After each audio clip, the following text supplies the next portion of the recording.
Liftoff will start in T-minus 10 seconds. 10, 9, 8, 7, 6, 5, 4, 3, 2, 1. We have ignition. It's time! 17 seconds from Game 7 or from championship number 6. Jordan, open. Chicago with the lead.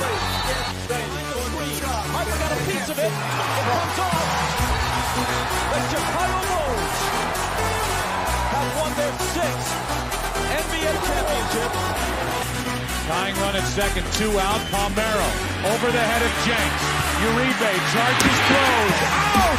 And the White Sox have won the World Series. To the far side around the 8-yard line to Hester. Under it and to the middle with the 15 to the 20, breaks free to the 25 to the 30, to the outside, 40, midfield, 40, 30 to the coast, 20, 15, Hester 5. Oh! Touchdown!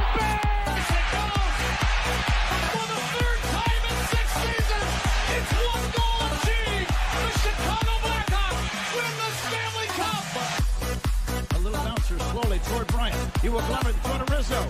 It's in time. And the Chicago Cubs win the World Series.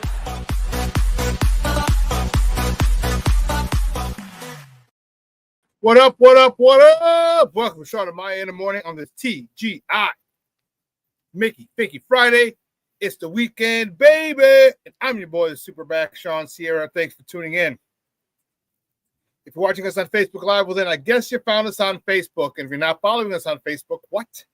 Come on, go to Facebook, type in Sports Zone Chicago, click the like button, and now you're following Sports Zone Chicago. Simple.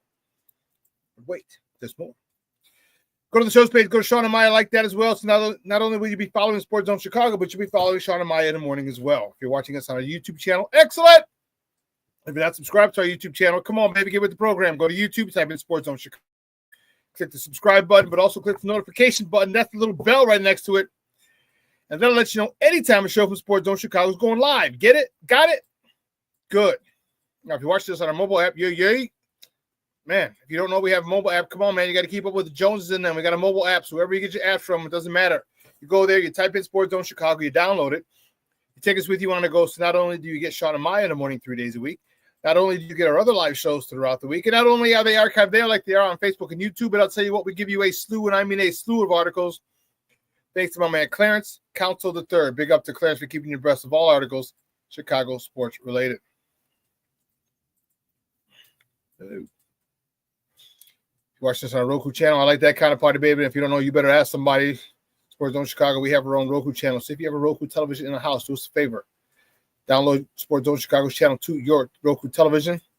Put us there next to the big boys: Netflix, Hulu, HBO Max, Prime, Apple, Disney Plus, Paramount Plus, Stars. Do it. All right, put us there and watch on the big screen. How we're on the big screen, right, Mickey? Now, you can also if you want to tweet the show, you can tweet us at Sports Zone Shy. That's CHI at Sports Zone Shy. Now, if you want to follow me, just me personally online. Want to know what I did? Let me tell you what I did. I made it nice and easy for you folks. Nice and easy. One handle for Facebook, Twitter, Instagram, Snapchat, and TikTok. All one handle at the Shawn Sierra. Listen, we got a great show, but I need you to get interactive. So whatever platform you're watching us on, whether it's Facebook, YouTube, or our mobile app, leave a question or comment on that platform. It'll come up here in the thread. We'll put it up on the screen. We'll incorporate it into the show. And that, my peoples, is what makes this the best morning Chicago sports talk show around. And that's you. So keep them coming. Bring them all, baby. Questions, comments, smart-ass remarks, because ain't nobody scared over here. Like The Rock said, baby, don't sing it. Just bring it. Man, the chat is jumping because I was running late today. It was crazy. Man, I was running late because I had to shovel the driveway. Even though we have a HOA. All right, that we got to pay every month. Obviously, for those of you who live in condos and townhomes, you know what an HOA is. And we have a service. But who knows what time that service is coming? Who knows what time that service is going to get here? So mom's going down, at my first, my mom we get a lift for her to take her to CrossFit, and I go pick her up.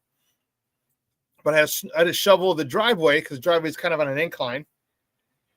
Had to shovel the driveway and then salt it because, again, I don't know what time those people are getting there. So I'm running a little late, so I apologize. But let's check out who's in the chat. My man Armando Emeterio, Lara Jr. My man Junior's checking in. What's up, Papa? He says, good morning.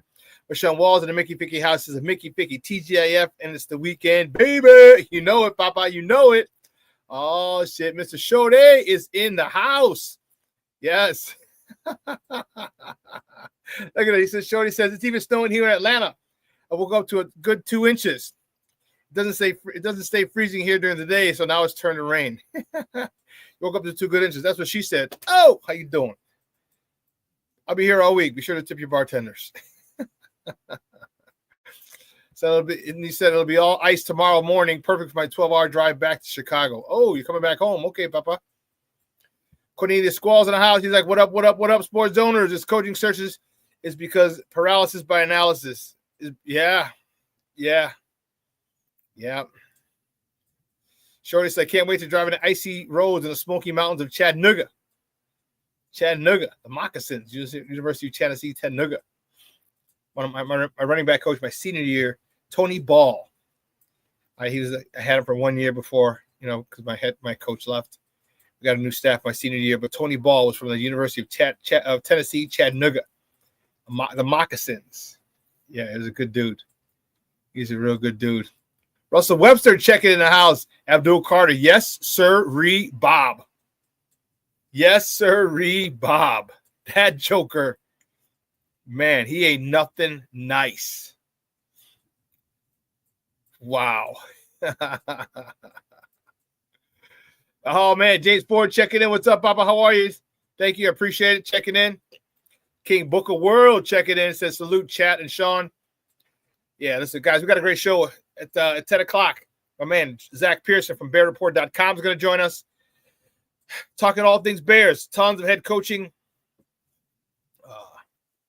interviews yesterday. The list seems to keep growing and growing. It's what, 16 or 17, 27. Who knows how many damn people are on the list. And I told you my feelings yesterday, how I feel about that enormous list. I think it's stupid. But it gives the appearance, like, to those who don't know, it makes it look like, oh, we're doing everything we can, when you're really wasting your time. Go after the 3 or 4 or 5 people, 8 people. Narrow it down to 8. Bring those guys in if you can. You should have brought one of those guys, 2 of those guys in already. Should have flown them in, and the other people you can only do via Zoom because they're still employed by other teams. It's getting crazy. So Zack Pearson, 10 o'clock, going to join us. So I'm fired up about that. Well,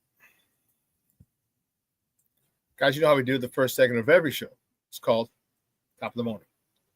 It won't come just when you want it.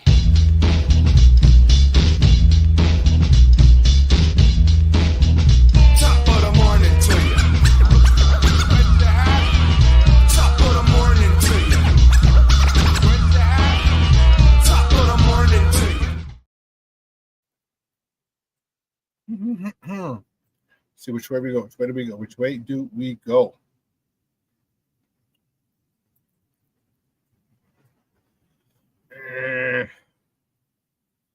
On Wednesday, here we go. It was craziness.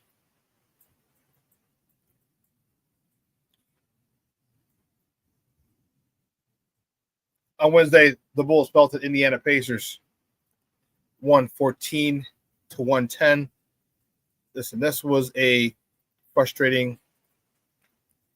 I'll tell you what, I was happy for the fact that, all right, at least you start losing.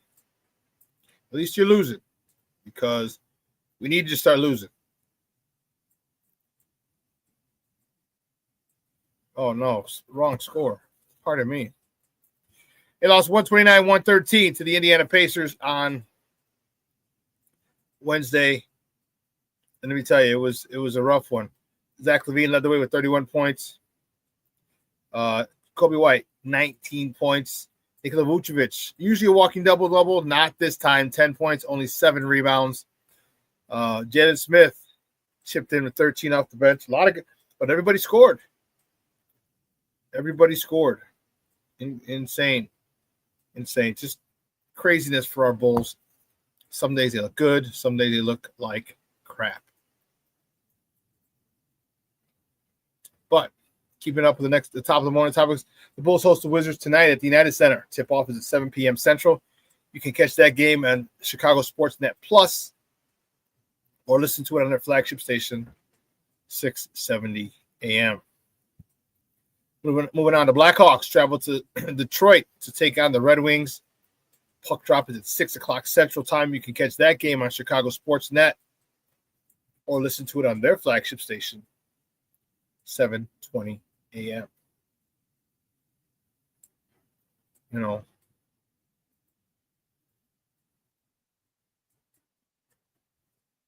but on Wednesday, the Blackhawks, baby. I like it. I like it a lot. What are you doing here? On Wednesday, the Blackhawks beat the Colorado Avalanche 3-1. They were at the United Center. Peter Mrazek stopped 35 of 36 shots. Blackhawks goal scored by Mikheyev, his 8th of the year, assisted by Connor Bedard, his 26th assist of the season. Frank Nazar scores his first NHL goal. Connor Bedard scored his 11th NHL goal. Doc and Teravainen assisted on Nazar's goal. Bertuzzi and Seth Jones assisted on Bedard's goal. 3-1, great win by the Blackhawks. That's what you want to see, the Blackhawks doing it well. As I said, tonight they travel to Motown to face the Red Wings. The next top of the morning topic, this was a nice one. Woo-wee, the college football playoffs, baby. The Orange Bowl. Capital One Orange Bowl, pardon me. Notre Dame defeats number 7. Notre Dame defeats number 6 Penn State 27-24 as time expired. They advanced to the college football championship, college football national championship, championship game on Monday, January 20th. That game starts at 6:30 p.m. Central. You can catch that game on ESPN. Listen, if you didn't get to catch that game yesterday, oh my God, Becky. Wow.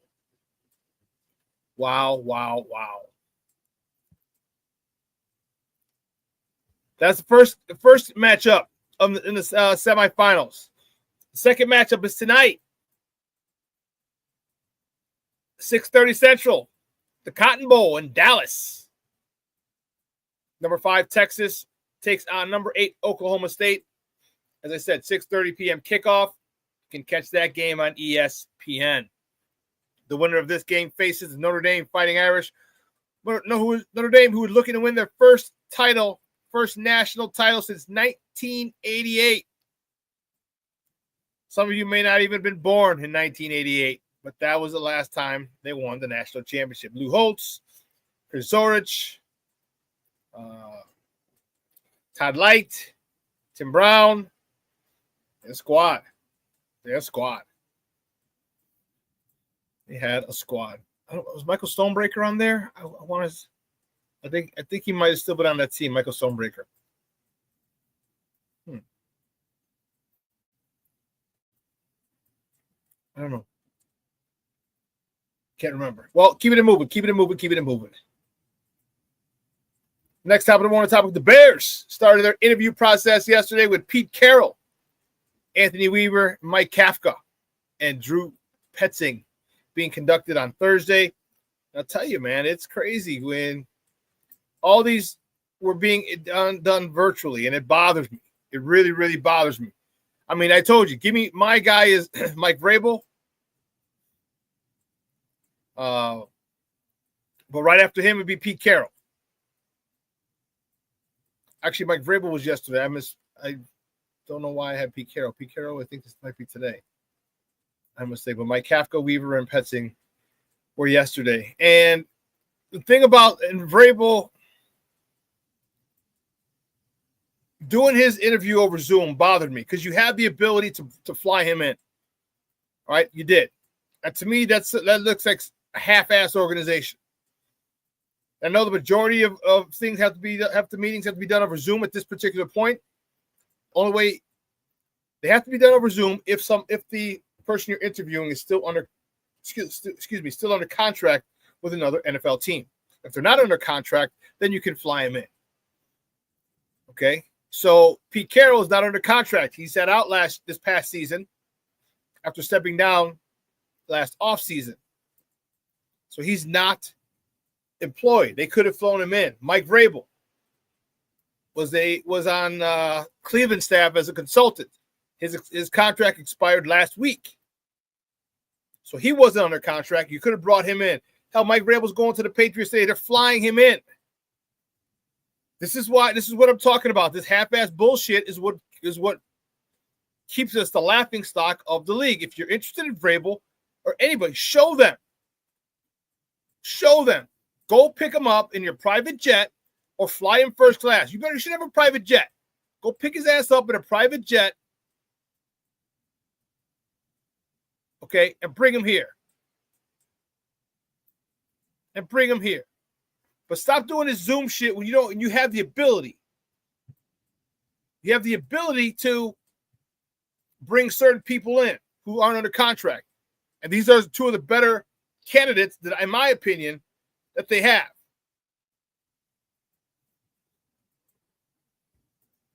Very frustrating about that. It makes them look good. Staying with the Bears search. Lions offensive coordinator Ben Johnson and defensive Glenn. Now, those have to be done over Zoom because they're both obviously still employed. They're under contract with the Detroit Lions. This first round, anyway. Second one, other ones after this one, they can be in person. But now they're going to have to wait until these guys are done in the playoffs. But they're coming. They're set to be interviewed. Both of them are set to be interviewed on Saturday.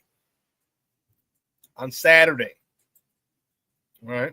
So it's going to be pretty busy day tomorrow for the Bears front office.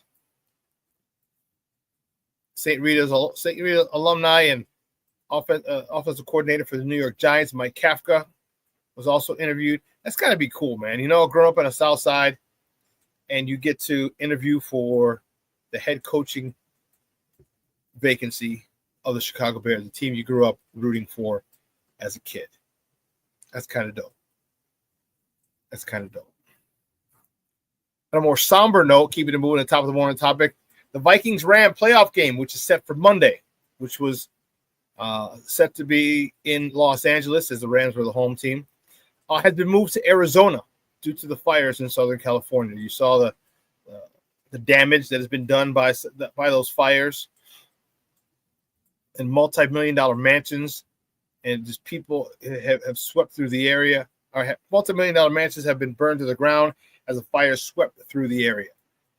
It's unfortunate, and they didn't know for the safety of not just the players and not just for the teams, but also for the fans getting to and from, they decided to move it to Arizona. So let's see. Let's check out. Let me go back to the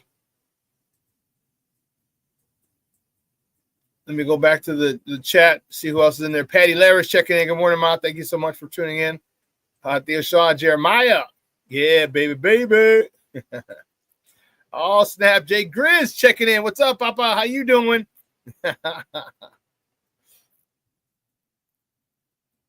Freeman is a coach. I'm not sure what I was saying before that, Russell, but thank you for checking in, Papa. I appreciate it. What tangent was I going off on Freeman? Coach. Jay Grizz, go Irish, huh? I told you I'm not a big Irish fan, but I wanted them to win. I did. I wanted them to win last week against Georgia. I wanted them to win this week. And hey, Russell, you ain't lying. Ohio State is at another level. They gotta handle Texas. It's gonna be a little difficult. Won't be too bad, but I think they can get there. Jay Grizz, Stonebreaker was on that team as well. Stan Smagala. The reason I remember that because there were so many Chicago Catholic League guys: Paul Glonick, Jeff Pearson, John Foley, Stan Smagala. All those guys those are St. Rita and St. Lawrence guys. All on that Notre Dame team. All right, Chris Zorich was on that team as well. Yeah. So, Courtney Squalls, Jay Grizz. I'm checking to see anyone.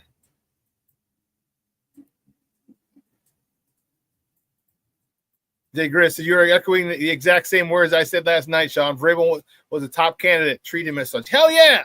Let him know he's wanted here. Fly him in, wine him, and dine him. Jay Grizz, what a way to celebrate not only my birthday, but Marcus Freeman's birthday as well with an Irish victory. Shout out to all my Capricorn. Is today your birthday, Jay Grizz, or last night? Happy birthday, Jay Grizz, in the house.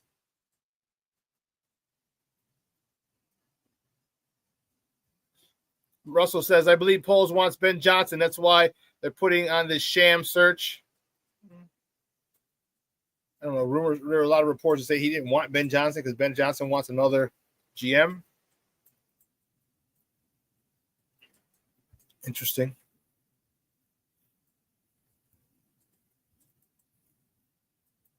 Today's your birthday, huh? Yeah, baby, baby. Happy birthday, Jay Grizz. That's awesome. This is Shorty says, Rocket Ishmael made me a Notre Dame fan when I was a kid. Hey, I hear you. He was special. Oh, damn. I'm so sorry. So my wife's about to lose her company to the fire. Sorry about that, Shorty. That stinks. Man. Man, oh, man, oh, man.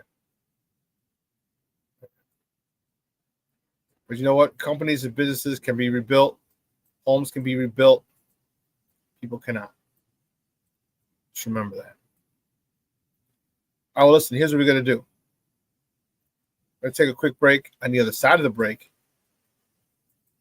all right, we're gonna talk college football, the national championship game. All right, national championship game. We're going to talk about that. That game was awesome last night. Awesome.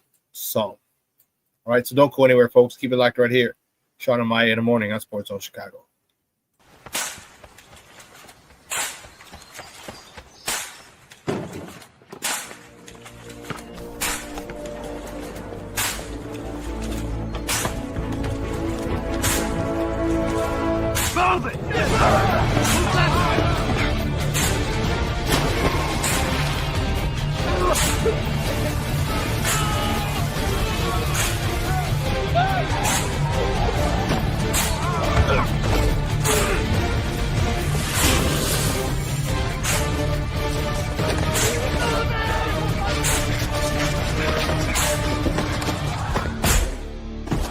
Many will hear the calling.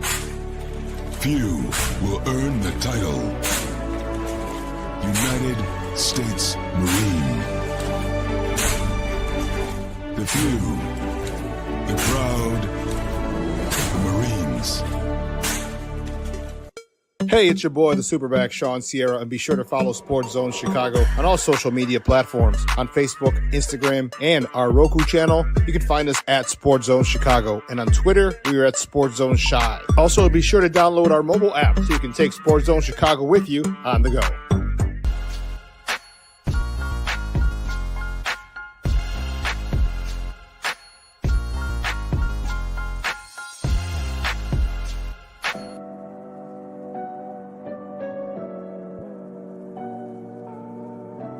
How do you take care of your mind health? For my mental health, I meditate in the mornings. I have my dogs. They're the best. I just find ways that help me just relax. Finding things that make me happy, like being close to my family. I meditate a lot and read books. I have hobbies outside of the game. I'm able to switch off. I'm able to turn my brain off from the game of basketball. Your mind health matters. Your mind health matters. We are looking for a few heroes, mentors, trailblazers, innovators, a passion to change lives, spark curiosity, open hearts, and awaken minds, help students answer the question, who am I? This could be your calling, but this is no job. It's the journey of a lifetime. Be a hero. Be a teacher. Mental health and learning disorders don't discriminate. 17 million children and adolescents in the United States live with disorders like anxiety, depression, ADHD, and dyslexia. Less than half get the help they need to thrive. Help the Child Mind Institute change these children's lives. Visit childmind.org.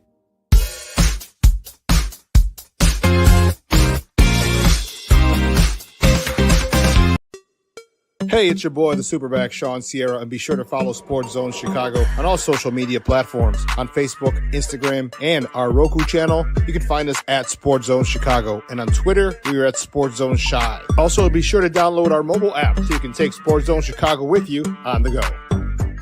Time out. How are you feeling right now? Happy? Excited? Angry? Overwhelmed?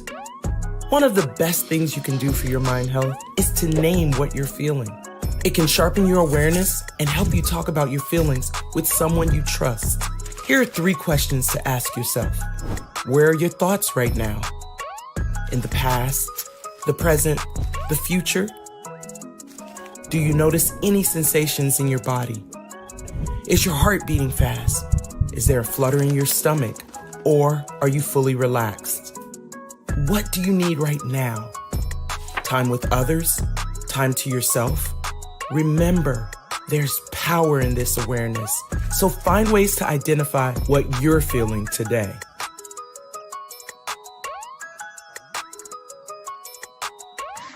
Hi, guys. Hey. Hi, Megan. Hey, Jessica. Megan, you're a tramp.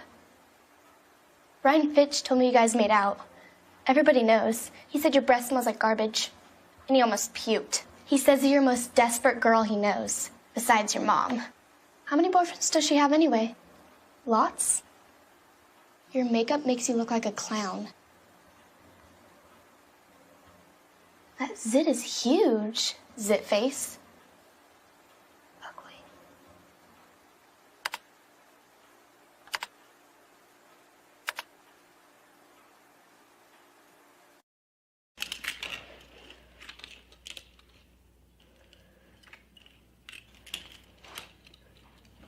Hey, bud, what you doing? I'm playing with cars. Cars? Can you show me what a car does? Whoa, whoa, whoa, whoa, whoa. Hold on a second. First of all, this is a school zone. So you need to put down your cell phone, stop texting, and let's get to driving. Now you're coming up to a stop sign, right? You need to slow down and stop before you hit that Y line. I want you to look left, right, left. You don't want to get hit by a car going on your left, and to your right to make sure you don't get sideswiped by a guy coming from your right. You're coming, and you see a crosswalk. You better slow your horses down, because the #1 rule of driving is always yield to pedestrians. Now stop, pull over, and you are done driving. Gosh, what do they teach you kids in school nowadays?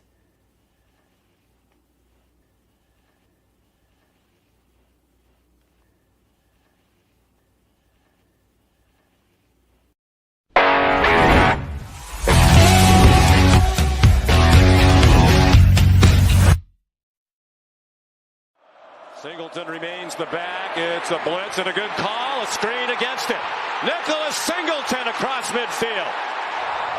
And knocked down by Christian Gray. And the Darth Vader stickers under his eyes. On 3rd down and 7, Leonard back. Shoulder throw. Caught by Mitch Evans, and he's out of bounds. 4 yards, his lowest total of the year. And it took him 30 carries to get it. Lots of running room for Price.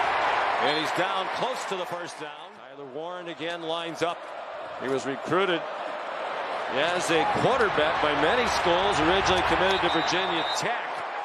He really struggled. His confidence was gone.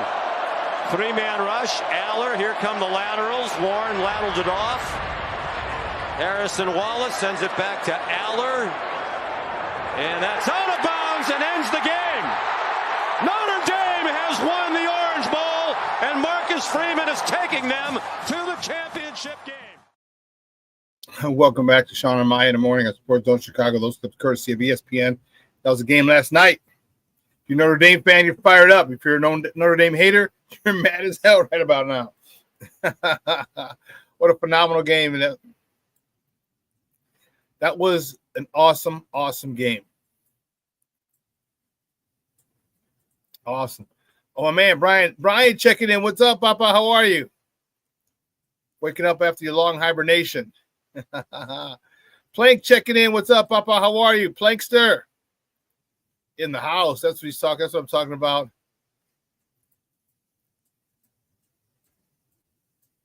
Jay Grizz. Yeah, we're going to talk about that Joker. Yeah.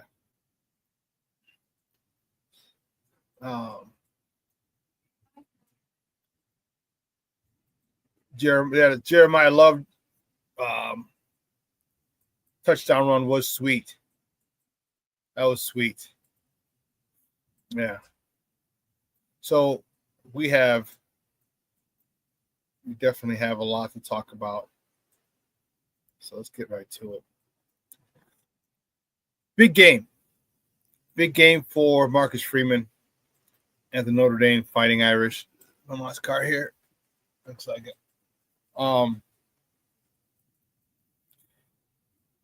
Notre Dame hasn't been this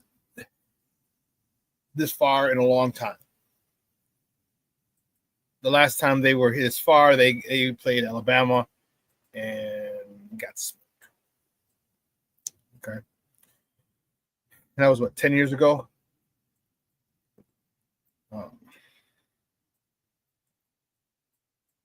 Yeah.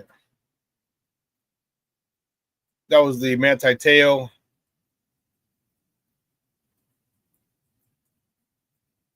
The Manti Te'o fake girlfriend thingy. That whole issue. And they're doing it, if you remember, we had Shawn Davis on Wednesday, who covers IrishRecruiting.com, hosts an Irish podcast, Lucky Lefty podcast, with former Notre Dame quarterback Malik Zaire. And here's why Marcus Freeman, I think, is a phenomenal coach. He's doing this without an elite quarterback. Riley Leonard is good.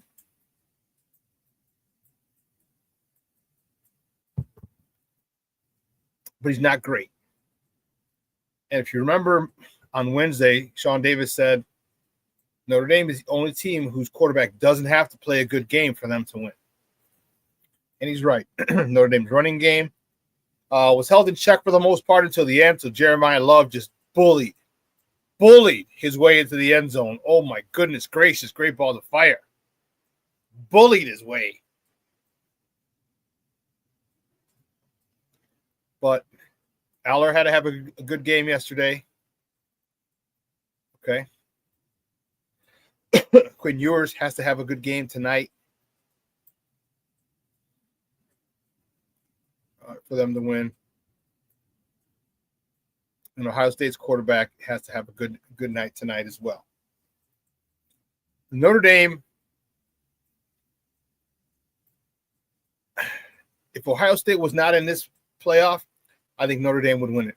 Notre Dame still could win it. It's possible. I just think the buzzsaw that is Ohio State is too strong. I think they're going to get through Texas today, and it'll be an Ohio State Notre Dame final, a title game. But let's get back to yesterday. There are a couple things that I didn't like regarding the Fighting Irish. One, Abdul Carter. Abdul Carter is defensive end who's lined up on the right side of the offense, left side of the defense, and he was a monster. His left shoulder was jacked up. And he's still making plays because he could fight with his right shoulder and get around the corner, and he's making plays. And my thought was this: why, Marcus Freeman, did you not have your offensive coordinator? Why did you not have someone chipping on Abdul Carter? Because you're chipping him, you're hitting his left shoulder, and his left shoulder is the jacked up one. Remember we talked about that earlier this week? If his shoulder's there, if his shoulder's bad, you have somebody chip. He went off the field a couple times. I remember one time he fell He fell on his shoulder, on his left shoulder, and then an offensive lineman tripped. I don't know if it looked like he kind of did it on purpose. He kind of fell over him on his left shoulder as well, right after he fell, after Abdul Carter fell on his left shoulder. So he fell on his shoulder, and another lineman fell on his shoulder immediately after it.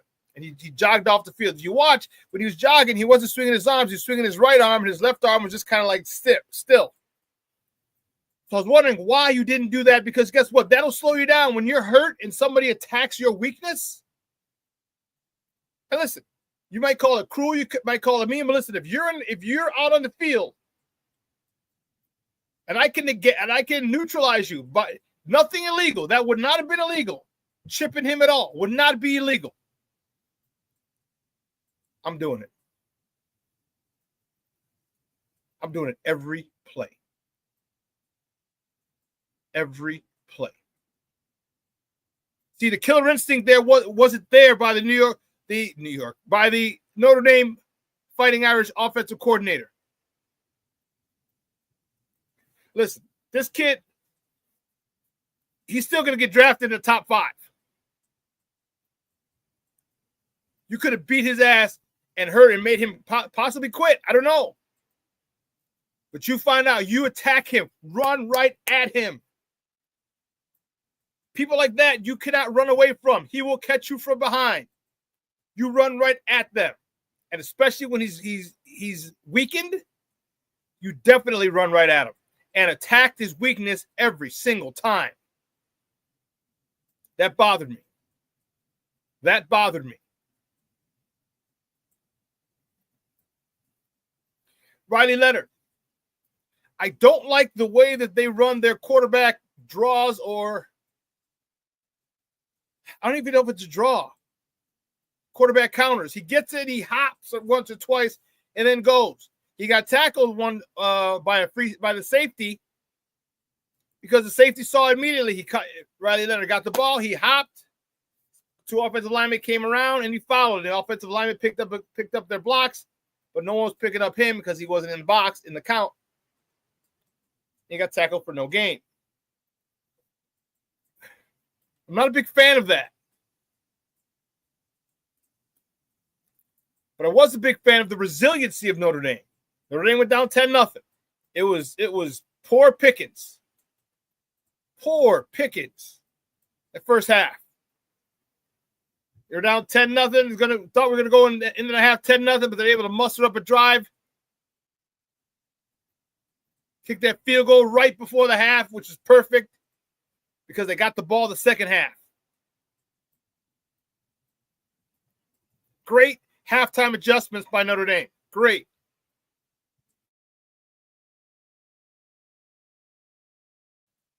Great halftime adjustments. They started running the ball more. Starting to have that offensive line dominate. Great job defensively. Interceptions.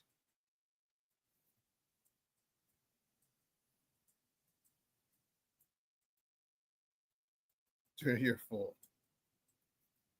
I remember accidentally falling on a force player and he got carted off the field.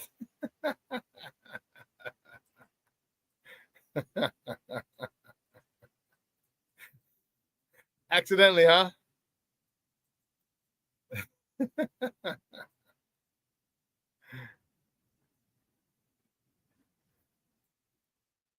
Let's see. Rashawn Wall says, this Abdul Carter is a stud. Yes, he is. Yes, he is. Yes, he is. Oh, you're talking about Howard Cross? Yeah. Howard Cross the third. Yeah, he played well too. There are a couple of things that I just think that Notre Dame could have done better, but again, they did obviously had more than enough to win. More than enough to win. Big play by the defense. Big play by the special teams kicker. Big time. Big time. Like, like this is where you prep, because you know that there are moments like this. There'll only be one more game that'll be more important than this one. And that's on January 20th. So I'm looking forward to some adjustments, whoever they play. Because if they play Ohio State, they're going to have to play their best game.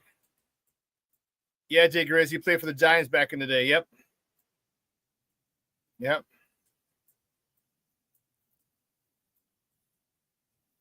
I believe wasn't he a tight end? Wasn't his dad a tight end?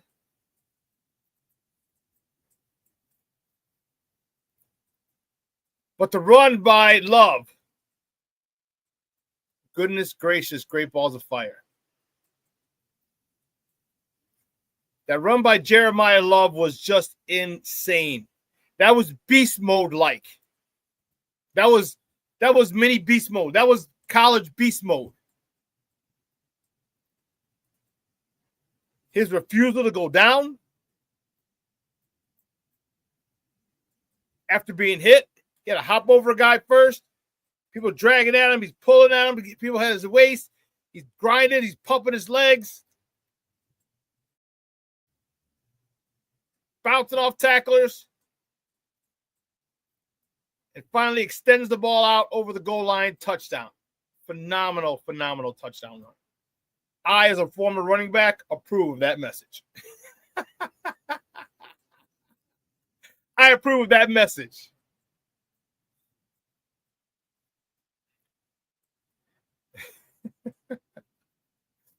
I approve of that message. I approve of that run. That run was impressive.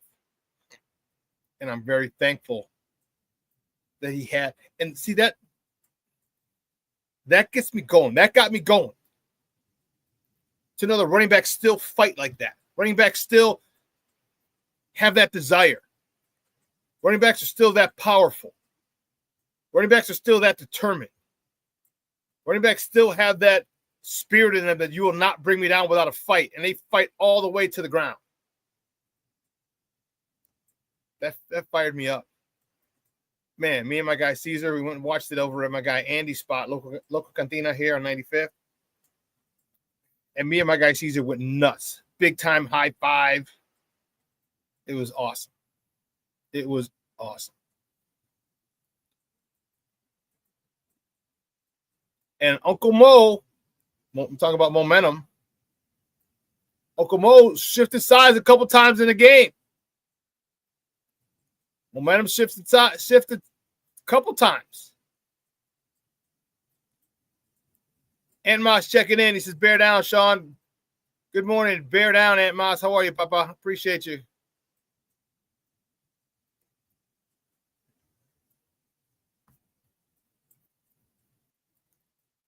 And Notre Dame was finally able to get it back. Big defensive stop. Big interception. Big time interception that left them, 15 yards away from a field goal, from field goal range. They got it. Great game of great time management skills. Coach Freeman.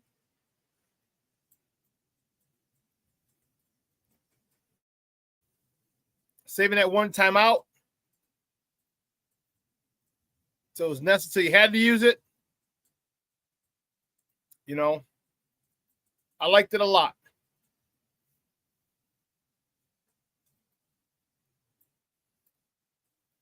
Tyler Warren's another you're God blessed right, Jay Grizz. That Joker boy. Tyler Warren is another stud I'd like you to see in a Bears uniform. Bears uni. Yes, Jay Grizz. Woo, imagine him and Cole Kmet.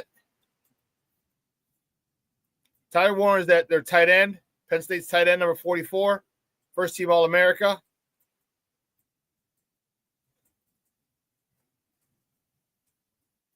This dude is a throwback. This dude is a throwback. I was worried about him. Remember, he got kind of hit out of bounds. I don't know if it was late. It was too close to call.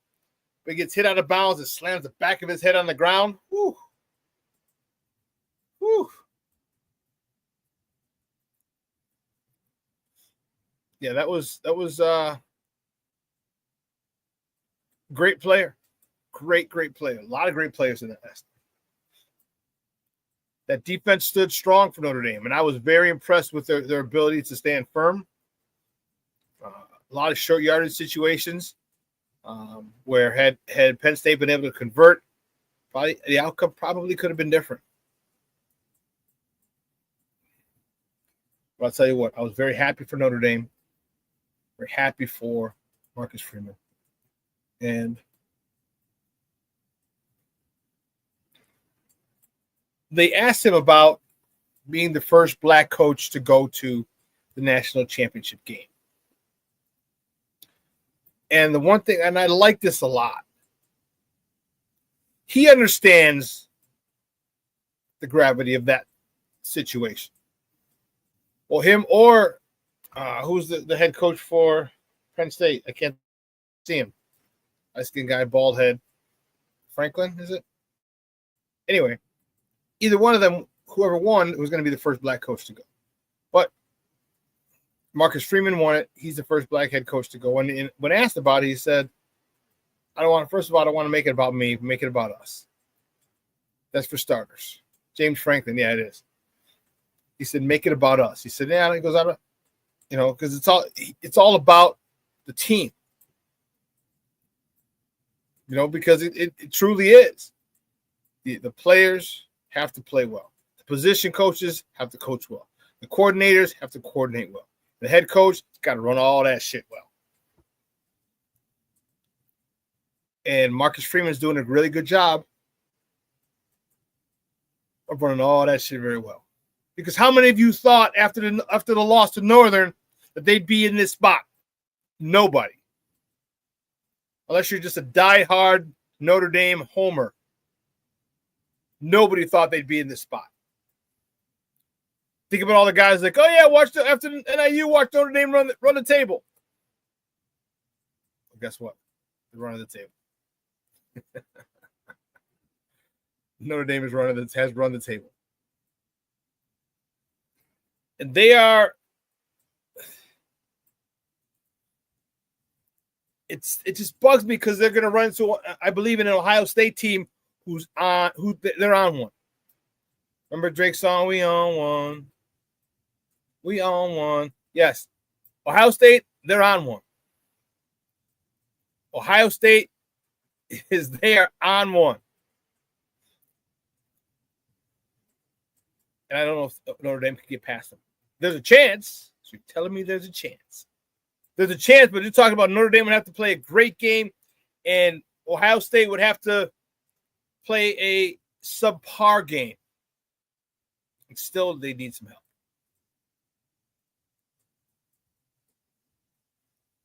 I just think this Ohio State team is too strong.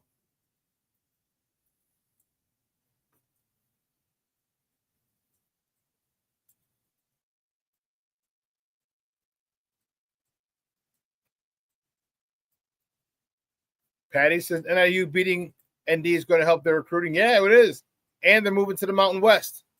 So more money. They have a little more, might be a TV contract in there or something. But yeah, it's definitely going to help Northern's recruiting. So I'll tell you what, if Northern played Notre Dame today, man, it wouldn't even be a contest. Notre Dame would blow them out. That's why you play the games. Well, listen, we're going to take a quick break. And on the other side of the break, we're going to switch gears. Get off this Notre Dame talk. And talk Chicago Bears. Our guy covers the Bears for BearReport.com. Zack Pearson. He's going to join us on the other side of the break. A lot of questions. I got a lot of problems with you people. A lot of questions for you people. So we're going to ask all my questions, my guy Zack Pearson on the other side of the break. So don't go anywhere, folks. Keep it locked right here. Shawn and Maya in the morning on Sports Zone Chicago. Hey, it's your boy, the SuperBack, Shawn Sierra, and be sure to follow Sports Zone Chicago on all social media platforms, on Facebook, Instagram, and our Roku channel. You can find us at Sports Zone Chicago, and on Twitter, we are at Sports Zone Shy. Also, be sure to download our mobile app so you can take Sports Zone Chicago with you on the go. Time out. How are you feeling right now? Happy? Excited? Angry? Overwhelmed? One of the best things you can do for your mind health is to name what you're feeling. It can sharpen your awareness and help you talk about your feelings with someone you trust. Here are 3 questions to ask yourself. Where are your thoughts right now? In the past, the present, the future? Do you notice any sensations in your body? Is your heart beating fast? Is there a flutter in your stomach? Or are you fully relaxed? What do you need right now? Time with others? Time to yourself? Remember, there's power in this awareness. So find ways to identify what you're feeling today.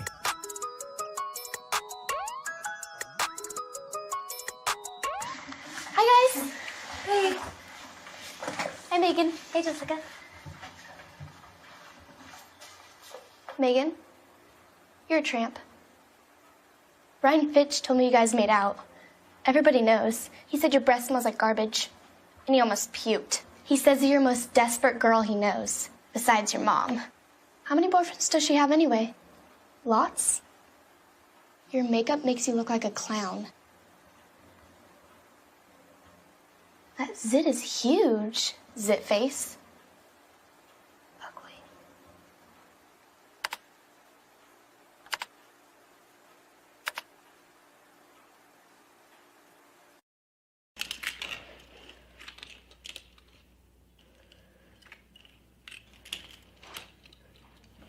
Hey, bud, what you doing? I'm playing with cars. Cars? Can you show me what a car does? Whoa, whoa, whoa, whoa, whoa. Hold on a second. First of all, this is a school zone. So you need to put down your cell phone, stop texting, and let's get to driving. Now you're coming up to a stop sign, right? You need to slow down and stop before you hit that Y line. I want you to look left, right, left. You don't want to get hit by a car going on your left, and to your right to make sure you don't get sideswiped by a guy coming from your right. You're coming, and you see a crosswalk. You better slow your horses down, because the #1 rule of driving is always yield to pedestrians. Now stop, pull over, and you are done driving. Gosh, what do they teach you kids in school nowadays?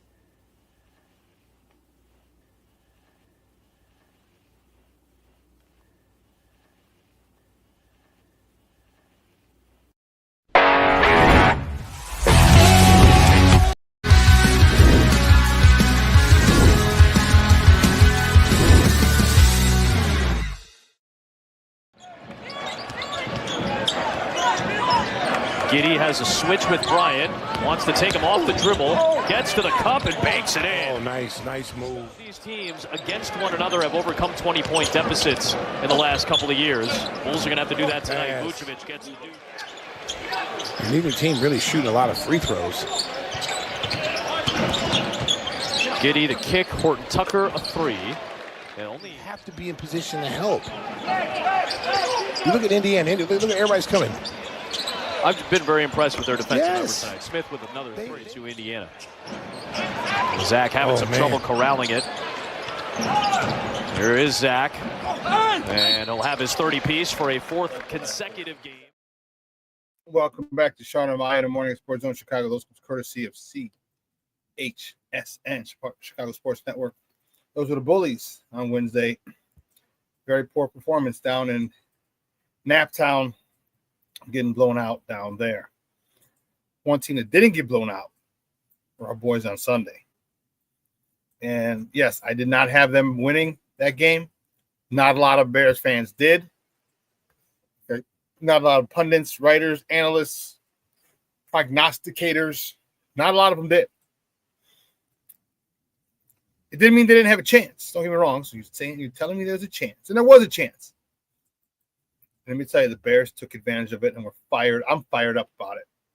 So we were at the bar. We were acting ridiculous. I was calling all Green Bay Packer fans inbred hillbillies who kissed their cousins. And I hadn't even started drinking yet. 11 straight times of frustration. 6 years since we'd beat him, 2018? Yeah.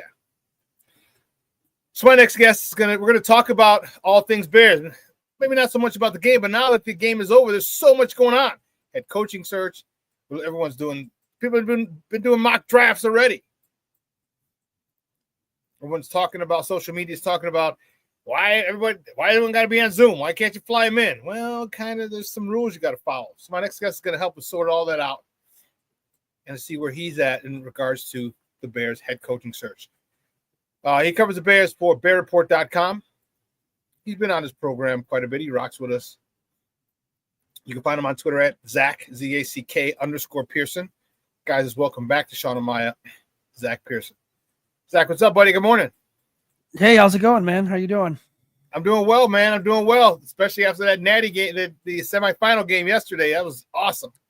Yeah, that was a good game. I was on the wrong side of Notre Dame against Georgia, and then I kind of learned my lesson last night. So I'm glad I was on the right side of that. But yeah, Let me tell you something. I'm not even a Notre Dame fan. Oh yeah, me either. And I was like, you know what? You know why I wanted them over Georgia? Because Carson Beck sucked. Yeah. I'm like, how is Georgia this freaking good and their quarterback sucks? And then the same thing about Penn State, Drew Aller. I'm like, this guy sucks. Yeah. And we saw he had a lot of missed things. I'm like, let me just get Notre Dame. Bump it. Let me get Notre Dame.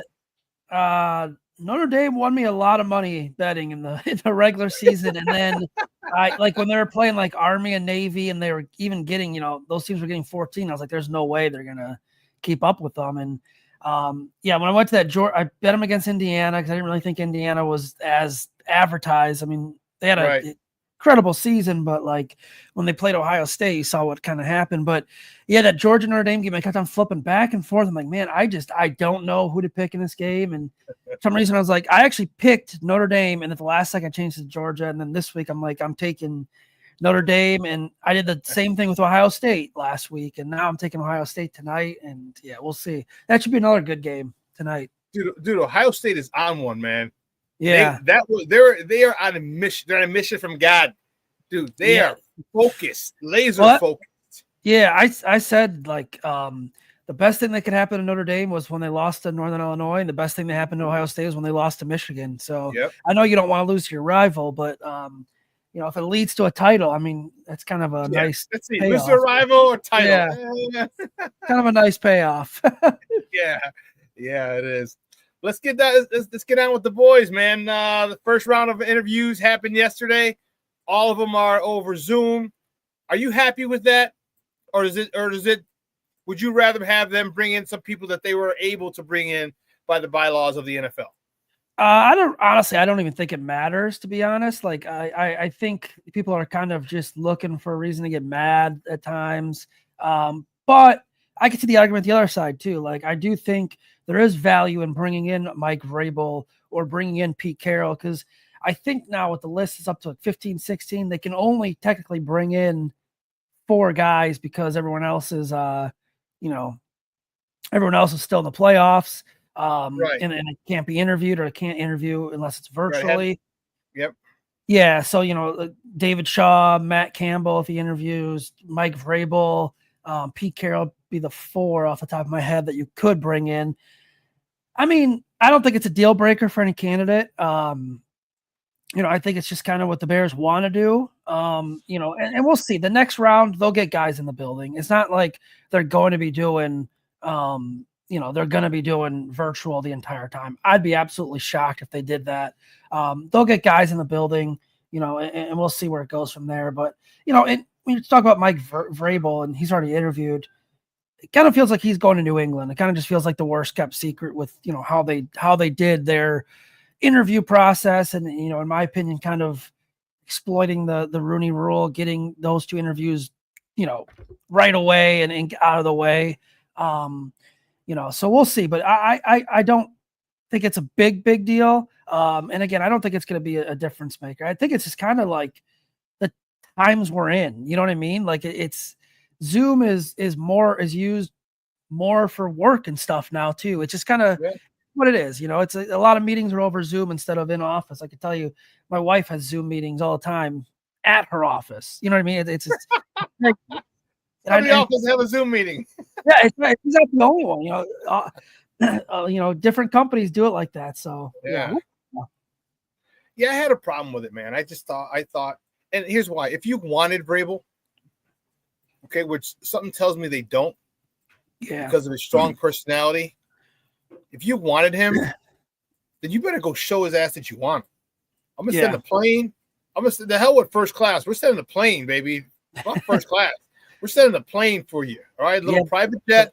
Bring your ass. You know what I mean? And that's the God. Who's the Washington head coach right now? I'm blanking on his name. Dan Quinn.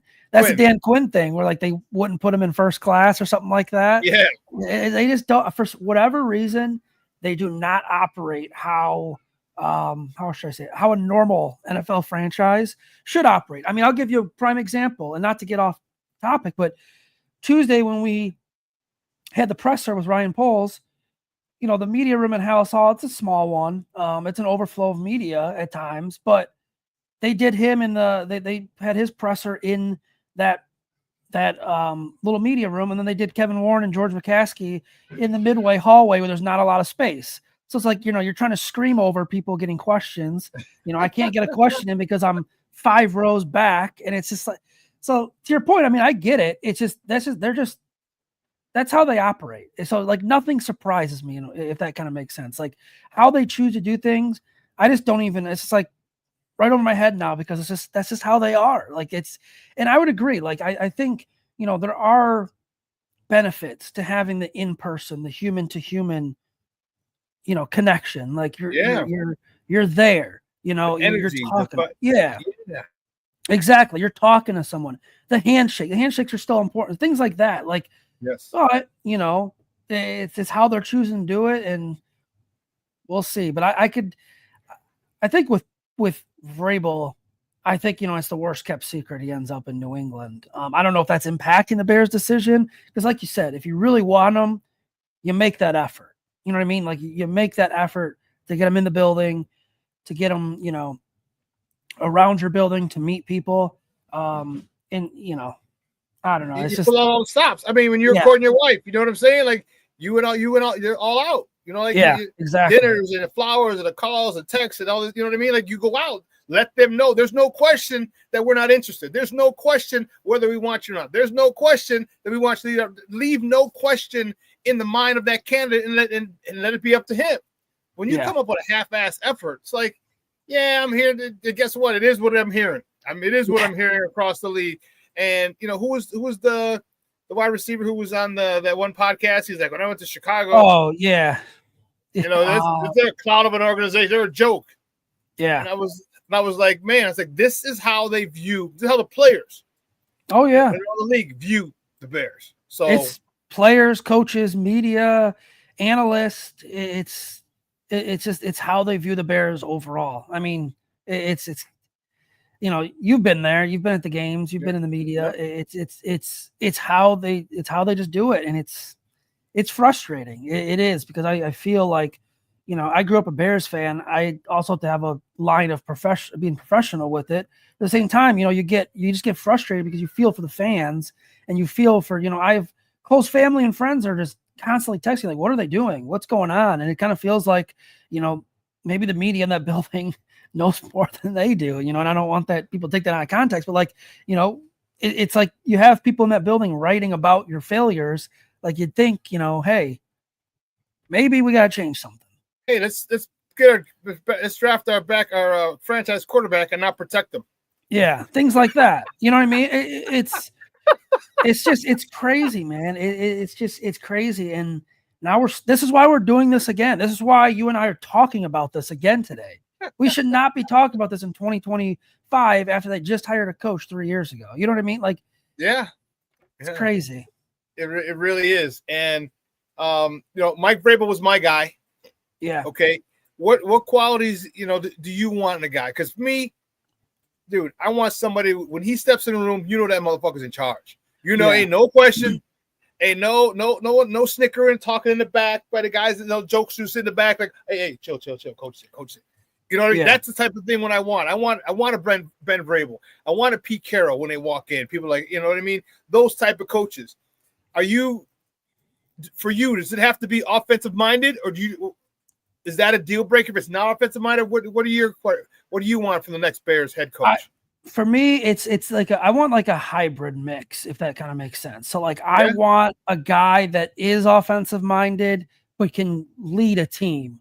If it's a defensive-minded head coach, I'm not going to rule it. I'm not going to be like, well, this is the wrong move. They screwed up right away or anything like that, because I do think there's value in having, the leader of men type guy and the culture changer. What I will say is, like, I don't know why we always have to attribute to the defense, because I do think there is the guy that's on my top of my list. I'll just say Ben Johnson's number 1 for me. Mike Vrabel's number 2 for me. I did my tiers. My first tier is those 2 guys. I would be happy with either of those 2 guys. I would not make a fuss about either, because I do think both have positive qualities. I think with Mike Vrabel, he's got experience as a head coach.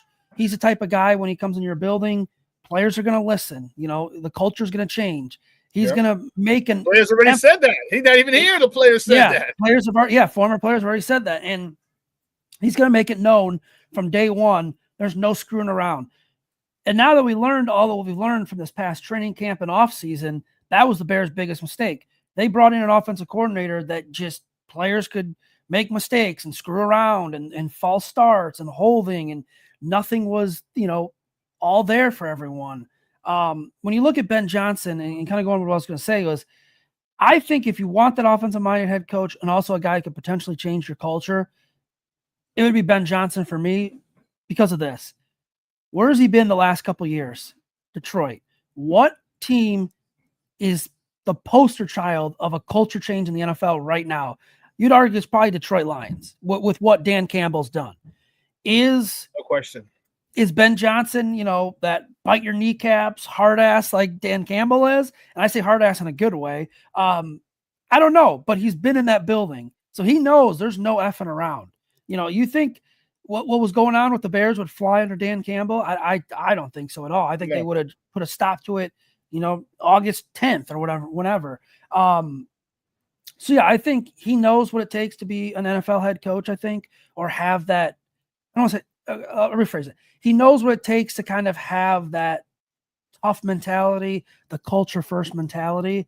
So that's why he's at my top. But if it is Mike Vrabel, I'm not upset about it. Look, after that, Pete Carroll's the guy that would probably stand out in that category. I want him too. Yeah, I've talked myself more into him over the past couple of days, and I think he's older. He would be the oldest head coach in the NFL, I believe. That shouldn't matter. Look at him; he's found success at the college level. Yep. So he knows how to communicate with the younger guys. He's found success at the NFL level, so he knows how to communicate with the veterans. He's well respected around the league. He's probably a guy that you get in your building, you have a interview with, and he's going to tell you, look, we got to change all this, like everything. You know what I mean? So those the Bears might be scared to have that conversation. That's the problem. What do they want? I mean, do they want that? Are they scared to hear the truth that everyone else? You can't handle the truth. Right? Like, I mean, he could walk in and say that plant shouldn't be there. Like, what are you doing? You know what I mean? It's just little things like that probably, a lot of everyone else sees that the Bears don't see. But yeah, to answer your question, for me, it's like kind of like a hybrid. I'd say I kind of would lean offensive minded, but I would not be upset with Vrabel. I don't think it's going to be Vrabel, to be honest. I don't either, and I'm hoping I'm wrong, because I really like him, because I would love for him to bring Josh McDaniels over, because ain't nobody hiring Josh McDaniels, not as head coach, after the bullshit he pulled after Indianapolis. It's over. It's over for him. You've hit your ceiling as offensive coordinator. It's it, buddy. And so we have, and then there's the consistency for Caleb. Because, I mean, even though I think Josh McDaniels is a douchebag for what he did in Indy, he's still a good offensive coordinator. Let's not get he's a good offensive mind. And even remember, we got Cutler because of him too. So back in 2009 with went to Denver. So I guess thank you for that, sir. Thank you. So that's why I do like Vrabel. And Pete Carroll. The one thing, and the reason I really, really low key Pete Carroll might be like my dark horse is because I don't remember who I was watching. I don't know if it was Richard Sherman. I think it might have been. Richard Sherman said because of his energy and his persona, he said he breathed life into Russell Wilson. Yeah. Like he made Russell Wilson feel that he was the best quarterback to ever throw a God-blessed ball. And it showed. Russell played very, very well in Seattle. Imagine if he does that to Caleb. Yeah. Caleb has a pretty high opinion of himself, and I don't mean that in a negative way. But imagine if he breathes life into Caleb. Whoo, Charlie.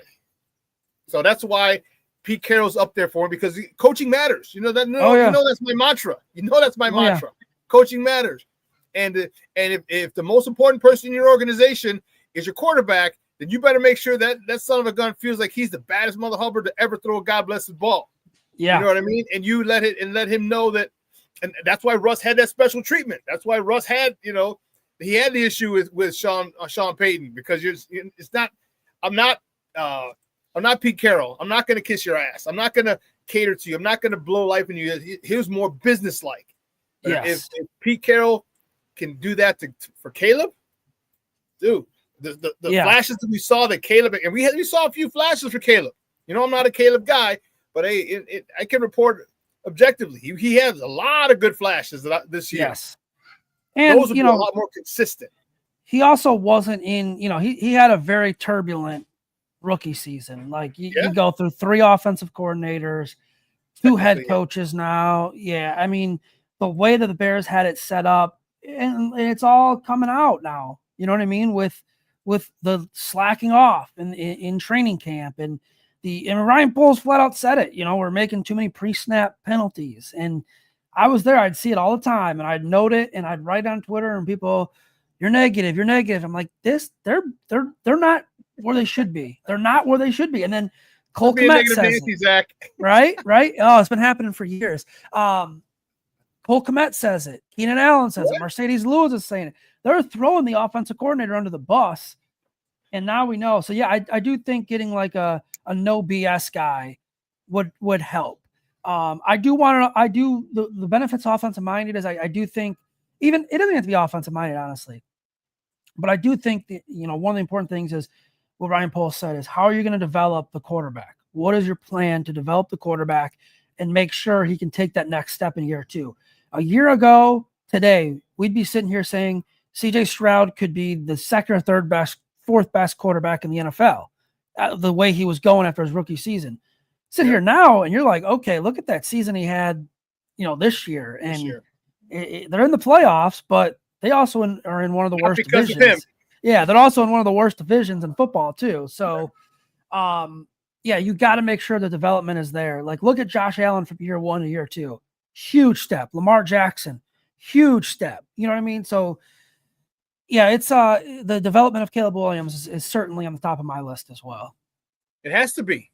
Yeah, that has to be the most important thing. Priority number 1. I get it. The culture change, but I don't give a damn if you change the culture. Get my quarterback developed. Get my quarterback to the spot where he is a Mickey Ficky problem, where guys are like, shit. The way people think about going to face Josh Allen and Lamar Jackson and Patrick Mahomes, when you face those guys the following week, you're like, this is going to be crazy.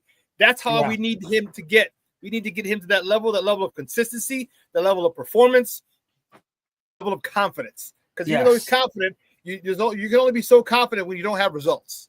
Yeah. You can only be so confident when you don't have results. When you hit results, your confidence goes to another level. And now he's got to get to that level. And then we need the guy to get him to that level. What do you think were one of the biggest, what are a couple of the things that you think he needs to work on, where he struggled this year? Caleb, that is. Yeah, I mean, obviously, I think the obvious ones right away is you're looking at, taking the sacks, getting rid of the football, and I think he actually did a really good job against Green Bay with that. Like, compared to Seattle, where he was kind of holding a little longer, against Green Bay, I mean, he was getting rid of it, throwing it out of bounds. When you look at the pass chart, the 10 incompletions, and his pass chart only has 3 dots of incompletions because he threw it away 6-7 times. So that's kind of learning. And the only sack he took was on the first offensive snap of the game from when the ball was over his head, and Rashawn Gary was, right there in the backfield. So I think he knows that. I think that's the biggest thing. The deep ball accuracy, I think, is probably the second biggest thing. But also we have to kind of remember too, like Thomas Brown said, the Bears aren't going to reinvent the wheel in offense when he took over. Like, they were still pretty much running Shane Waldron's offense. And that's designed, whether we like it or not, that's designed a lot to go horizontal, getting playmakers in space and getting them down the field and taking your shots when you can. We just didn't even see that often. So, No, when Caleb did take deep shots, they were mostly off. But that's also repetition too. How much in training camp are they taking deep shots? I'll tell you right now, there was way more short throws, behind the line of scrimmage throws, things like that. Wide receiver screens. Yeah, things like that than there were deep shots, and that's by design. So that's something where it's different in the college game. Going from college to NFL, it's way different taking, those long throws because, in the college, you have guys that are, the best of the best on your team going against whoever. NFL, you're going against the best of the best every single week. So I think those two areas are probably the best. I think his leadership is still good. I was impressed with that. I think he's got the arm talent. I think the sidearm throws, the arm angles, the launch angles are good. Reading the defenses, I think he's getting better at as well. I would like, a little more freedom for him to kind of check out of a play or him to kind of recognize what, here's the blitzer, here's the mic, all that stuff. But I think those two are the biggest issues I would probably work on. Okay. This offensive line, moving into the draft. Yeah. You got 3 in the top 41, if I'm not mistaken. 10, 39, and 41. Yep. What are your 3 picks? Give me your first pick overall, number 10, and then give me because it doesn't really have to be in the order because you're going every 39 and 41. So yeah. who's you're picking like for sure. We're getting this position at number 10. Yeah, so I would have loved Abdul Carter from Penn State, but I think he made himself a lot more money last night, and he's definitely playing not with one arm. Yeah, he's definitely not falling to 10. He'd have to have bad medicals to fall. Dude, he's playing with one arm. You tell when he's jogging, his arm it was just stiff, like he's swinging his right arm. One arm, he's freaking destroying people. Yeah, he would have been a dream pick for me at 10. That's not going to happen. I would say it'd either be an offensive guard or an offensive tackle. I really like Will Campbell out of LSU. Yeah. I believe he's a tackle in college, but I think they project him at guard in the NFL. I'd be fine with that. Yeah, I believe that's right. I'd have to double check. I haven't really dove into my scouting yet, but believe Will Campbell would probably be my best bet at 10.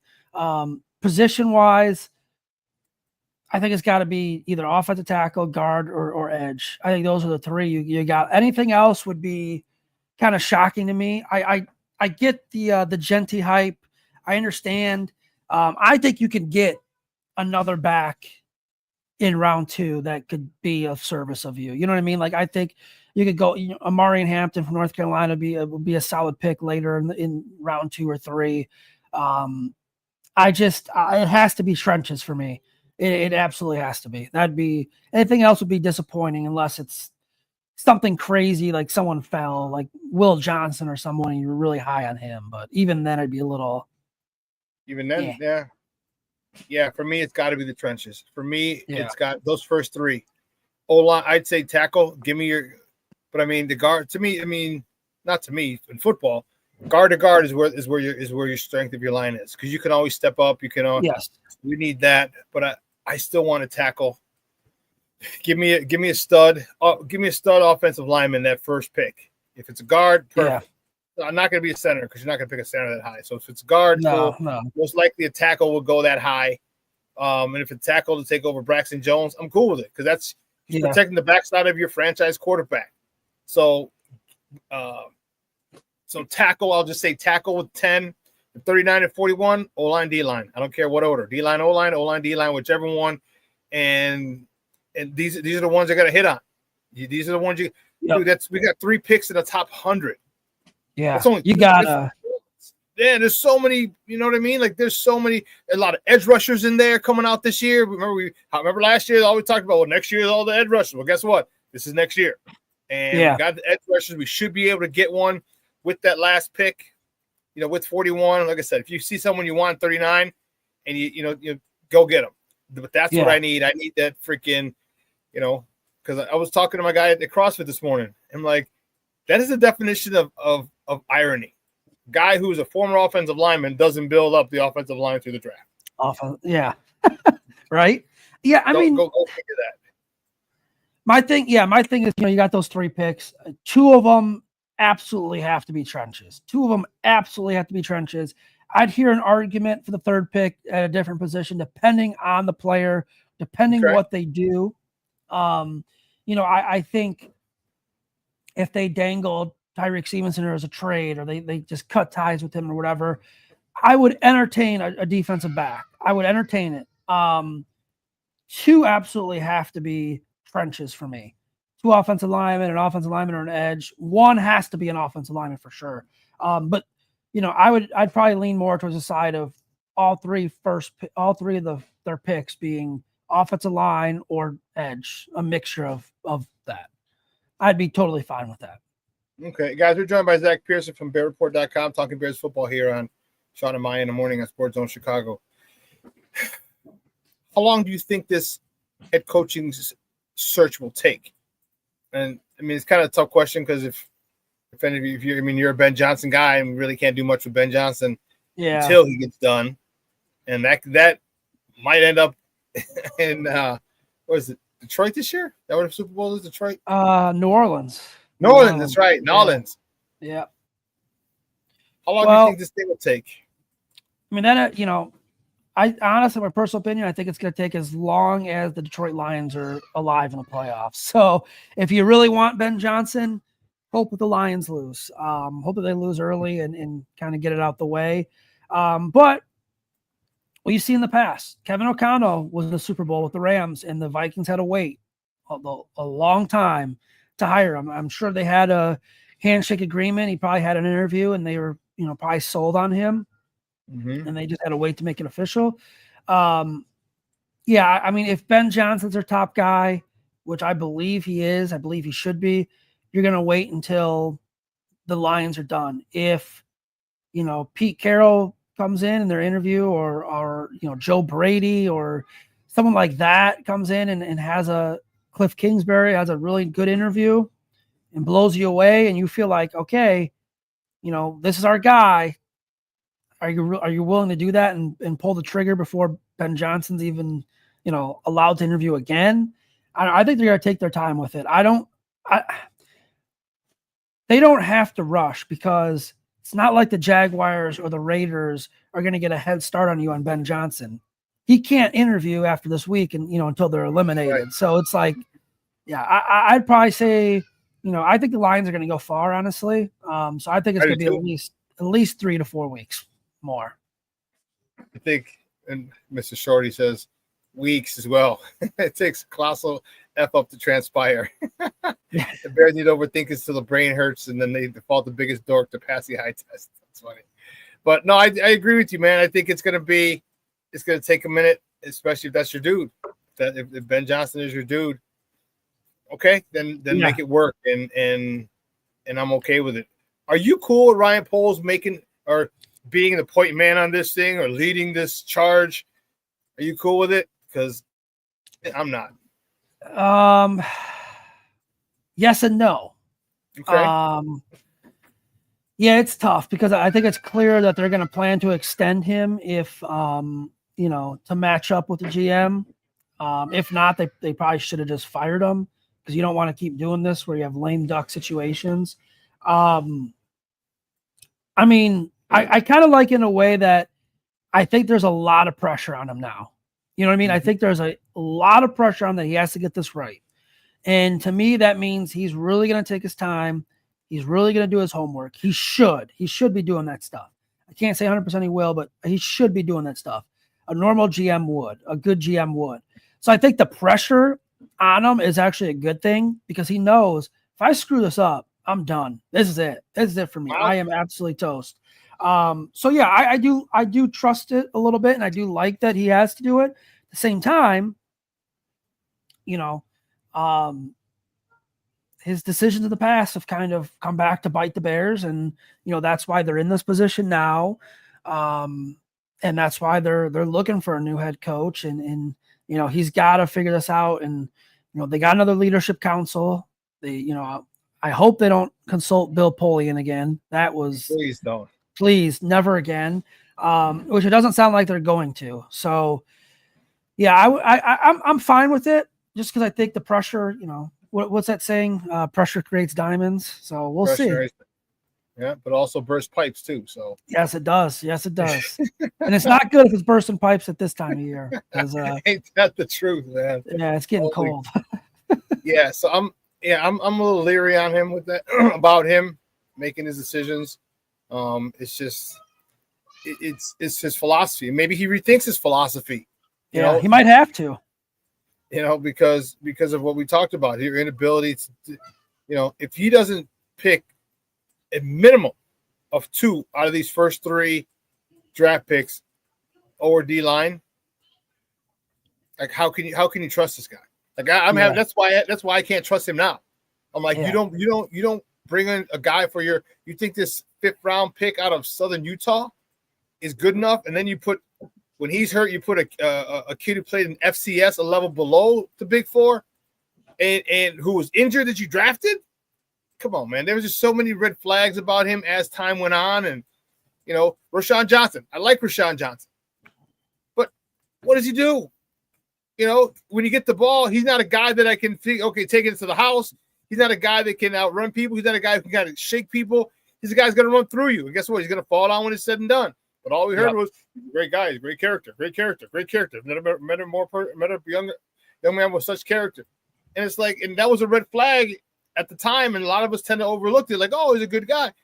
Man, it's just like his decision making is beyond suspect, and it really bothers me, dude. It really, really does. And I don't think he has that cutthroat evaluation skill that you need, and that's the. So Caleb had a pretty good year. What would you give him? What would for Caleb? My grade for him, I would probably put it as a B, I think, just because of what he had to go through.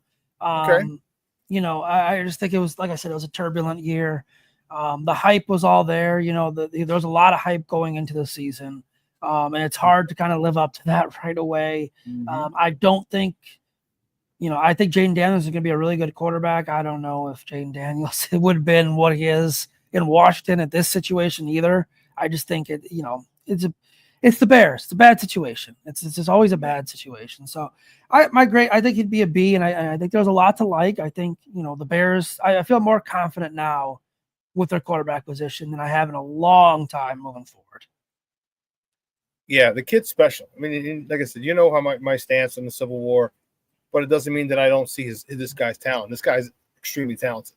You just got to get somebody to bring it out of him. Right? You got to get someone to bring it out of him and maximize that potential, because there's nothing worse in the world than wasted potential. And you have a guy here who can do some special things, but you got to bring it out. So that's the crazy part, and hopefully he does, because man, it's been a long time since the Bears were good, and that's frustrating, because just think of how much fun we had Sunday when the Bears beat the Packers. I mean, imagine we were winning every week. Yeah, right.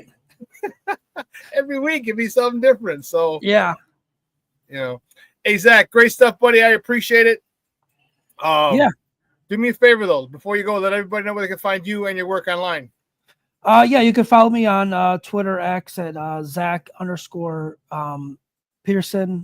You can follow the Bear Report on Twitter at just Bear Report. BearReport.com, and we're still pumping out a lot of head coach stuff. It's going to keep going on this month, and we'll get into the rest of the stuff. So, I appreciate you having me on. Stay warm, and have a good one, man. Will do, man. You heading down to Mobile for the Senior Bowl? I'm still debating it. Maybe. I usually send someone down there, but I don't know. We got to kind of figure that out. I know it's coming up, so yeah, it's like the first. I was like, whoa. Yeah, it's early. Yeah, it's very early this year. I saw that, and because I want to go, I actually found out a buddy of mine from grammar school and high school lives down there. He's like, bro, you can stay with me. I'm like, oh shit, okay. So I got to figure out. I don't even know what airport to fly into. I tried flying into Mobile, like there's no, like no. Yeah, it's a weird one. I think it's a weird. You got to fly. It's weird. Yeah, it's a weird one. I can't remember. New Orleans, maybe. I don't know. If that's close enough. Yeah. That's crazy. But hey, man, great stuff again. And again, I appreciate your time and love talking football with you, man. I appreciate it. Yeah, for sure. Thanks, man. Appreciate it. All right. You have a good one. Yep, you too. Bye now. Guys, that's Zack Pearson from BearReport.com. And he's echoing the sentiments of a lot of us. All right, a lot of us. You know, this it's still a shit show. I just don't know, man. You know, I have a lot of ways I want to see this thing. Here's the one thing that bugs me. Probably the biggest thing that bugs me is what Brian Poles. He talked about being under 3 GMs in Kansas City, 3 different GMs. All of them have their own different style, how to lead, okay? But they all understood that protecting your quarterback and sacking the opposing quarterback, protecting your quarterback is first of all, getting the quarterback is priority number 1. You got that. Protecting your quarterback is priority number 2. You haven't done that. And based on Montez Sweat's numbers, you haven't got number 3, and that's sacking the other team's quarterback. So you're missing 2 out of these 3 things that'll make you just a contender. Could have been a contender. And why haven't you figured that out and done things to fix that issue? See, this is why I don't think he should be making these decisions.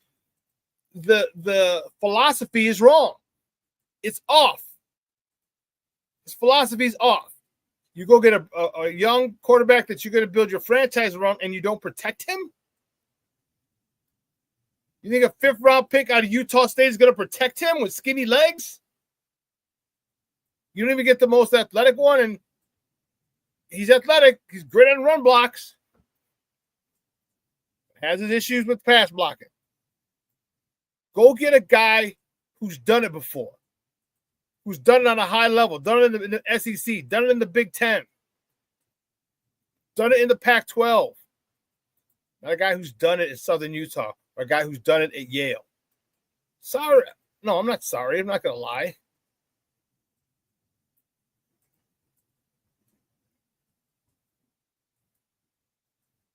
You know, the trades, the Nate Davis thing. Like, you knew the rumors were out about Nate Davis not practicing, about being soft. If we heard about him in the public, what did you hear about him?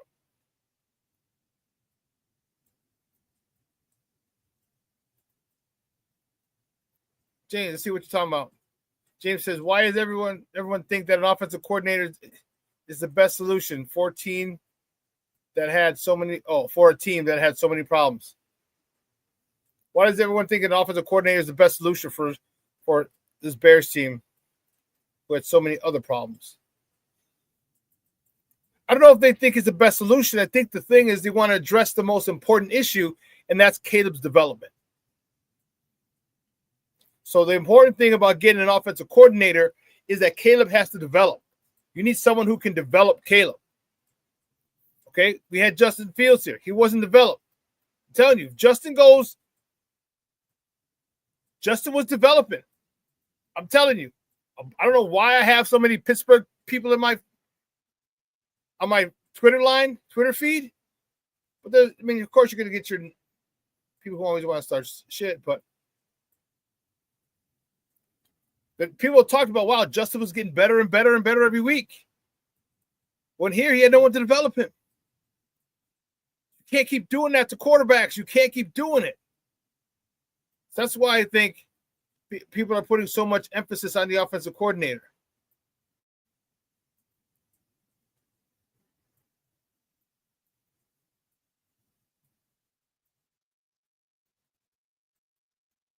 Oh, you retyped this. So why is it so many people think an offensive coordinator is a solution when this team has so many problems? They do have so many problems. They do. You were right about that. You ain't lied about that, Papa. I'll tell you that right now. But again, it's the development of Caleb. You bring an offensive coordinator here who can develop Caleb, that's what you want. All right, Caleb threw for 30-something hundred yards, 3,200 yards or something like that. Impressive. Dealing with the turmoil that he dealt with, offensive coordinator being fired, head coach being fired, passing game coordinator being elevated to offensive coordinator being elevated to head coach. It's a lot. And you know what all that is? Distractions. So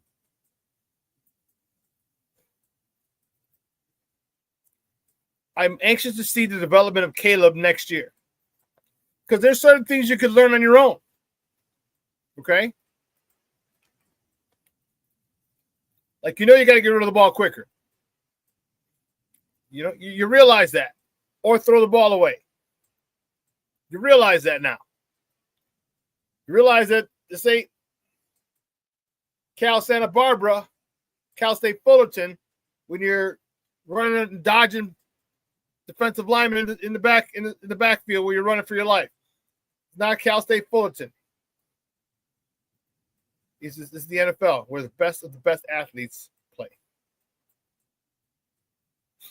So I hope he got it. I would assume he got it. But we're going to see. We're going to see. See what questions you guys have.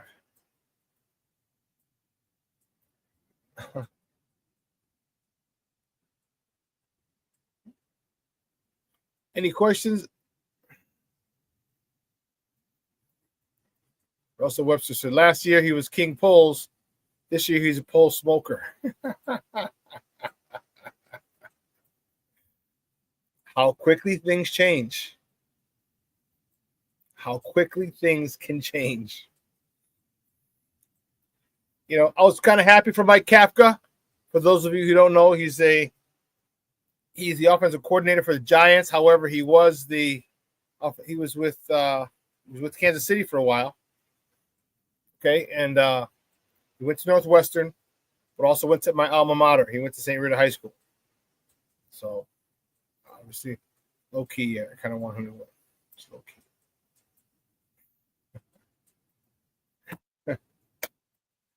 How great would that be? A Chicago kid coming back to be the head coach.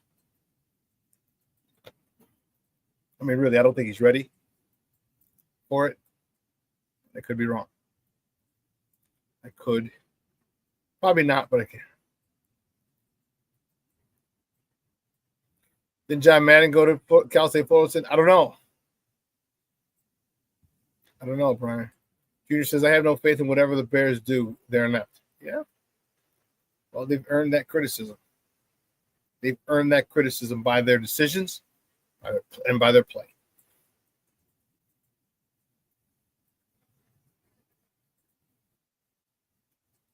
By their play. So, where do we go from here? I mean, are we still going to get in chat rooms and argue over who they should take? Well, I saw this guy. Look at this guy. Like, talent evaluation is not what most of us do. Talent evaluation is not what you guys do. Or anyone else, for the most part, most other people on X, Twitter. But they're quick to tell you, according to my thing, my evaluation, blah, blah, blah, blah, blah, blah.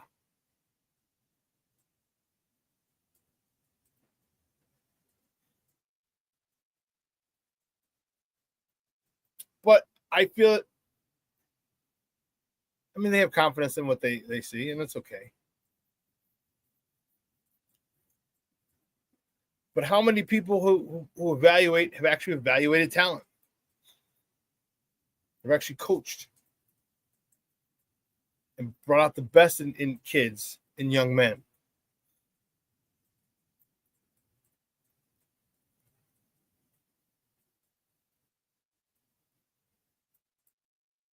But it's interesting. You know, if there's a way we can get. Now here's a question.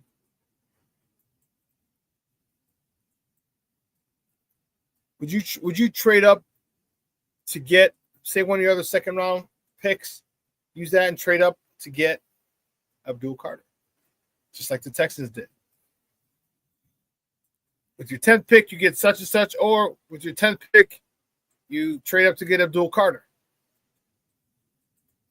Because you saw what that boy can do. And that was on one shoulder.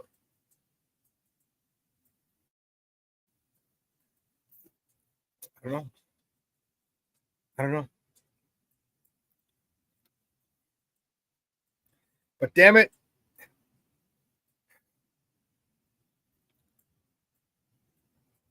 There's a lot of good edges. For me, I gotta keep the main thing. The main thing is protection for Caleb.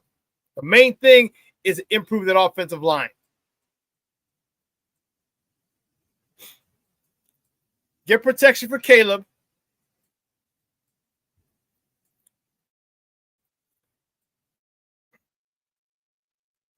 Oh, King Booker World said, if I hear anything on draft day other than for the Bears' first picks, they chose offensive linemen. He said Paul should be fired in his draft. Brian says, not sure about that, King. If Cater or Graham are at 10, I pick them. Mason Graham is a son of a gun. Son of a gun. Could he be the next Aiden Hutchinson on the inside? Maybe.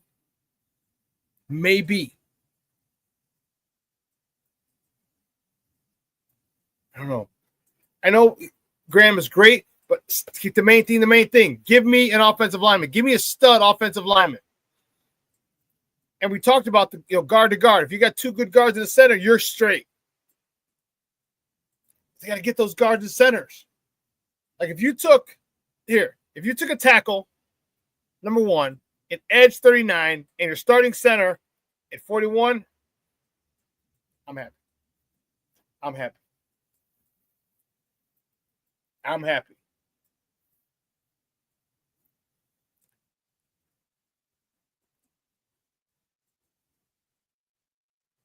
I want at least 2 offensive linemen in these first 3 picks.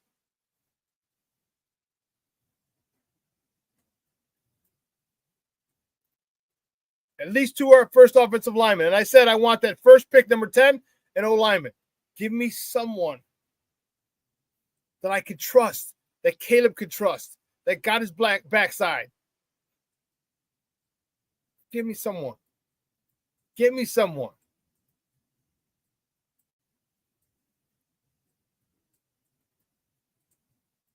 Black Diamond, what are you saying? Graham Cracker.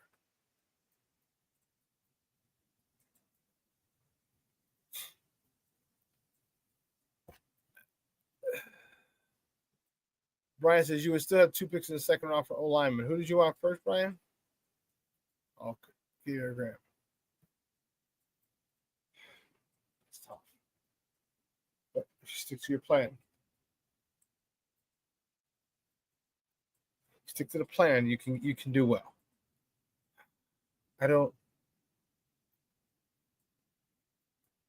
Graham. Oh, somebody wants Mason Graham, the kid out of Michigan. Yeah, but Brian, you're taking away 2 picks in the second round. Give me first round picks. Give me some first round freaking picks in the offensive lineman. That's what I want. All right, Detroit is doing well. How well is Ben Johnson going to do when he doesn't have 3 first round offensive linemen in his line?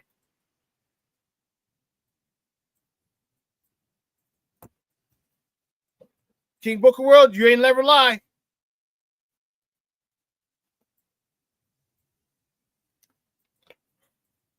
You got 1. Darn it right. Get another one to go with him.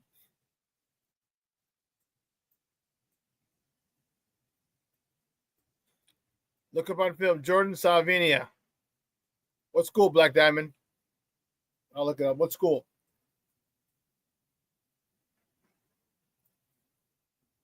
They need to fill that up.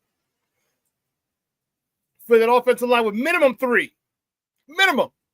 And the other 2 could be second rounders. Arizona, okay.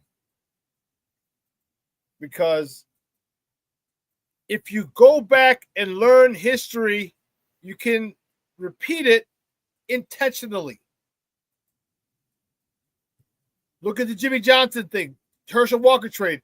With all those things, not all of them, but with a lot of them, took D linemen, offensive linemen. Build trenches out. Trenches out. So that's why for me, this first pick has to be an offensive lineman. That'll give us 2 offensive linemen in the starting 5. If you want to go get a center, who's he can be the third good, really good player. So you got 3 studs, but they're all in the middle, guard to guard. That's awesome. That's what we need. Watch how much our run game improves. Watch how that run game improves when you get 2 good guards with a center. Watch that game improve. Whew. Rumor has it Jaquan Brisker is going to come back. Well, sure he will. But that he should be ready to go by next season. I mean, hell, we've been out, 8 months, 9 months.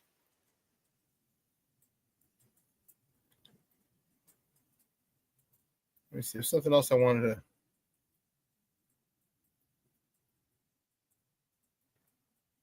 I was supposed to see something, but I can't find it.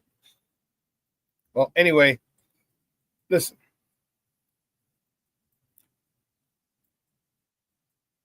That's about it for today. Listen, you guys have a phenomenal weekend. Make sure that you stay warm. It's cold out here. If you're in the Chicagoland area, it's cold. What's the I have the weather at the bottom of my computer. It's cold out here in Chicago. It's cold. It's going to be a high of 30. That's not too bad. It's supposed to snow all the way until 4 o'clock, 4:30. But have a great weekend. Enjoy tonight's national college, the semifinal of the college football playoff to see who faces Notre Dame in the championship game. Enjoy Saturday, Sunday, and Monday NFL football. And remember, Monday's game got changed from. You might be going, but it got changed from Las Vegas Stadium to place for the Rams. Or I'm sorry, from the place where the Rams play in SoFi Stadium, it got moved to Arizona. That's what. All right. So thoughts and prayers out to them. A lot of people are losing worldly possessions. And do me a favor. Do yourself a favor. Let your loved ones know you love them. Let them know that you're thinking about them. All right, meet up for brunch. I'm meeting up with a friend for brunch tomorrow. Going out to eat. Met up with a good friend last night I hadn't seen in a while to watch the game. So it can be done. Just, pick and choose your times. Doesn't have to be some grandiose event. It just be grabbing lunch. Could be grabbing dinner. Could be grabbing brunch. Could be grabbing a bite.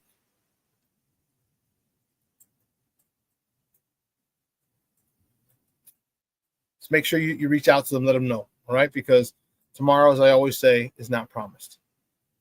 All right, I got to go pick up the warden. All right, she gets out in a half hour. So for all of us here at Sports Zone Chicago, guys, I'm your boy, the SuperBack, Shawn Sierra. Have a phenomenal weekend. Your boy is out. Hey, it's your boy, the SuperBack, Shawn Sierra. Wrong one. What was that? That was that one. Here, now we're out. For real.